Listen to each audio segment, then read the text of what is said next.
শয়তানের পরিচয় শোনেন বন্ধুগণ। সবার প্রতি আমার সালাম, আসসালামু আলাইকুম ওয়া রাহমাতুল্লাহি ওয়া বারাকাতুহু। আজকের ভিডিওটি শুরু করছি শয়তানের পরিচয় জানেন। শয়তানের নামটা হলো মুকরম, দ্বিতীয় নামটা হলো আবেদ, তৃতীয় নামটা হইল অলি, চতুর্থ নামটা হইল খাসে, পঞ্চম নামটা হইল আবেদ, ষষ্ঠম নামটা হইল ইবলিস, সপ্তম নামটা হইল শয়তান। তো শয়তানের বাপের নাম হইল খবিস, দাদার নাম হইল হামুস, মার নাম হইল সিলবিস। তো শয়তানের বাপের আকৃতি ছিল সিংহ, শয়তানের মার আকৃতি ছিল নেকড়ে মানে বাঘ। তাই এই শয়তান প্রথমতে মকরম ছিল। শয়তান কিভাবে হইল এটা প্রত্যেকেরই জানা আছে। তো আল্লাহ তাআলা যখন আদমকে বানাইয়ে সামনে খাড়া করে দিয়ে মকরমকে হুকুম দিছিল এই আদমকে সেজদা করো, মকরম সেজদা করবে না, সমস্ত ফেরেশতায় সেজদা করলো। মকরম সেজদা না করার জন্য আল্লাহর অভিশপ্ত শয়তান হইল। তাই আল্লাহ তাআলা আদম আলাইহিস সালামকে নিয়ে বেহেশতের মধ্যে জায়গা দিলেন আর মকরমকে বাইরে রেখে দিলেন। তখন তিনি মকরম না, তখন তিনি শয়তান হিসেবে পরিচয় হয়ে গেছেন। শয়তান শুরু করলো প্রতারণা। কিভাবে আদম আলাইহিস সালামকে বেহেশত থেকে বাইর করে উনি দুনিয়াতে নিয়ে এসে আদমের সঙ্গে উনি কিছু প্রতারণা করবে, ধোঁকা দিবে, এটা হলো ওনার মনের কল্পনা। তাই তিনি একদিন বেহেশতের দরজায় যেয়ে একটা টুপি মাথায় দিয়ে, একটা তসবিহ হাতে দিয়ে, একটা পাঞ্জাবি গায়ে দিয়ে বেহেশতের দরজায় বৈশা বৈশা তসবিহ গুনতেছে। বেহেশতের দরজার রক্ষিত পাহারাদার ছিল একটা ময়ূর আর একটা বিষাক্ত অজগর সাপ। তাই ময়ূর আর সাপ শয়তানের অবস্থা দেখে জিজ্ঞাসা করলো যে তুমি এটা কি করতেছ? শয়তান বলল আমি আল্লাহর একটা এসমে আজম পাঠ করতেছি। এই এসমে আজম এর মধ্যে তিনটা শক্তি আছে, মহাশক্তি। যে পাঠ করবে এই তিনটা শক্তি তিনিও হাসিল করবে। ময়ূর জিজ্ঞাসা করলো কি সেই তিনটা শক্তি?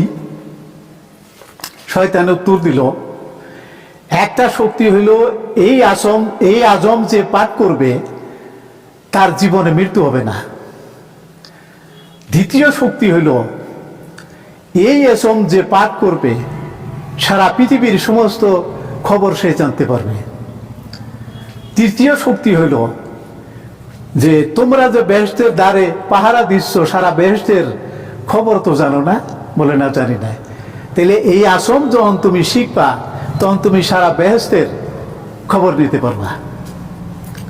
তো খবরটা শুনলো। তাইলে এখানে কেন তুমি এই আজম যুক্তেছ?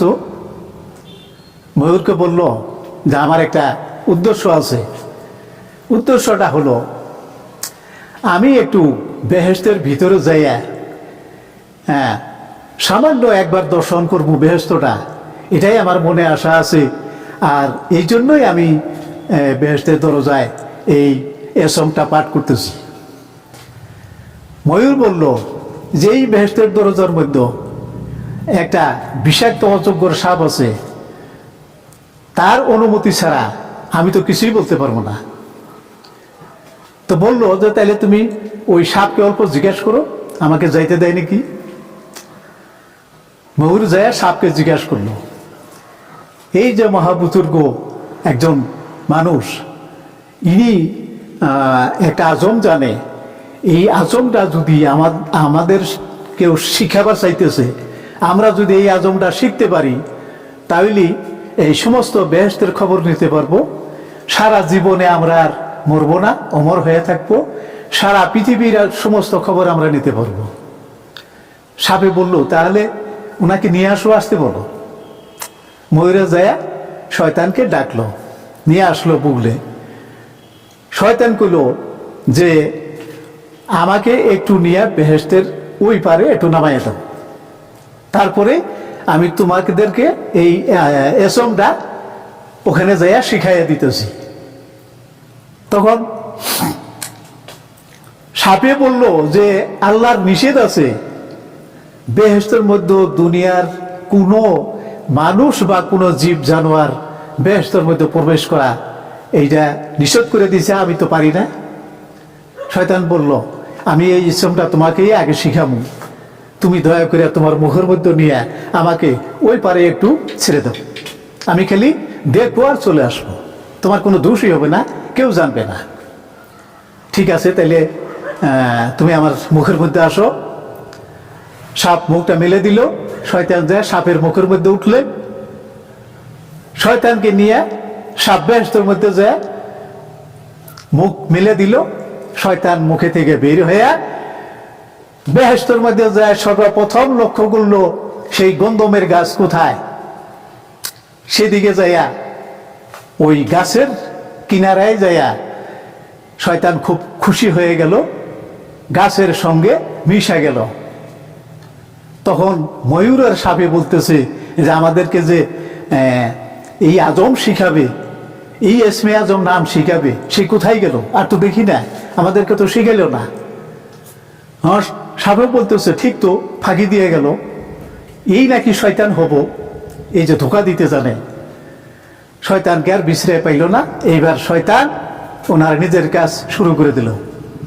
উনি যখন গন্ধম গাছে বসলো, গন্ধম গাছের রং ছিল আগে, গাছটা ছিল স্বর্ণের, পাতাগুলা ছিল মুক্তা, রংটা ছিল রূপা। যখন যায় শয়তান এই গাছের মধ্যে বসলো, তখন গাছটা, এই যে আমরা যে গাছ দুনিয়ার দেখতেছি, যে গাছের পাত সবুজ রঙের হয়, বেশিরভাগ গাছ সবুজ রঙের থাকে, তো এই রং হয়ে গেল গাছের। তখন গাছের ভিতর থেকে সুন্দর একটা খুশবু বের হয়ে আসলো। এই যে খুশবুটা যাইয়া যে জায়গায় মা হাওয়া বসে আছে, আর অন্য এক জায়গায় বাবা আদম আলাইহিস সালাম বসে আছে, এই খুশবুটা প্রথম যাইয়া মা হাওয়াকে লাগাই দিল। শয়তানের কাম। মা হাওয়া এই সুন্দর বাসনা একটা পেয়ে উনি এগিয়ে যাইতেছে, যে এই বাসনা, সুবাসনা কোথা থেকে আসে। তারপরে দেখলো যখন একটা গাছ দেখা যাচ্ছে, এই গাছের দিক থেকে এই সুবাসনাটা চলে আসছে। উনি ধীরে ধীরে ওই গাছের বুগলে গেলেন, যাই দেখলেন গাছের ভিতরে থেকে সুন্দর এই সুবাসনাটা বের হয়ে আসছে।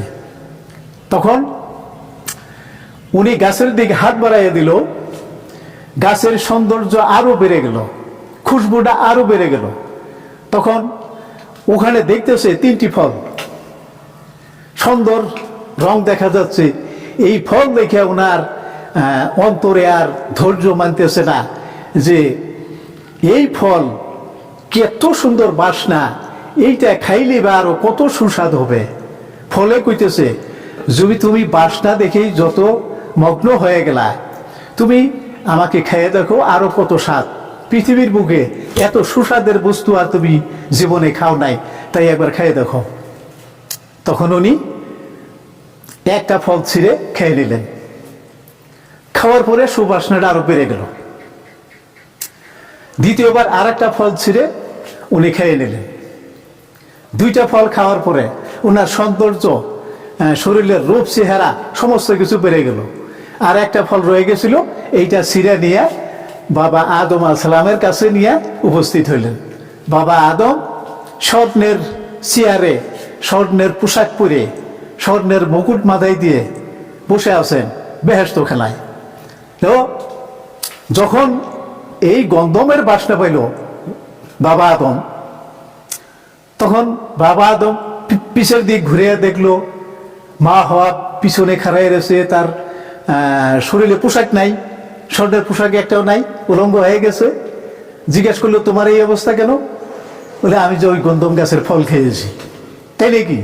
তখন বাবা আদম আল্লাহকে স্মরণ করলো, হে আল্লাহ, তুমি আমাকে এই মহাবিপদ থেকে বাঁচাও, এই মা হওয়ার থেকে বহু দূর আমাকে নিয়ে যাও, ও যেন আমাকে ছুঁইতে পারে না। ও আল্লাহর নাফরমানি কাজ করেছে। স্বর্ণের চেয়ার কুর্সি উড়ে বেহেশতের এ মাথা থেকে ওই মাথায় চলে গেল। যাক, ওখানে যায় ভাবতেছে আল্লাহ বাঁচলাম, মা হওয়া যে খারাপই কাম করেছে, আল্লাহর নাফরমানি কাম করেছে, আল্লাহর দুশমনি কাম করিল, হয়তো বেহেশত থেকে ওকে ছেড়ে দিবে, ওকে তো বেহেশত রাখবে না। এই ভাবতে ভাবতে পিছনে দেখলো ওই বাসনাটা আবার পাওয়া যাচ্ছে।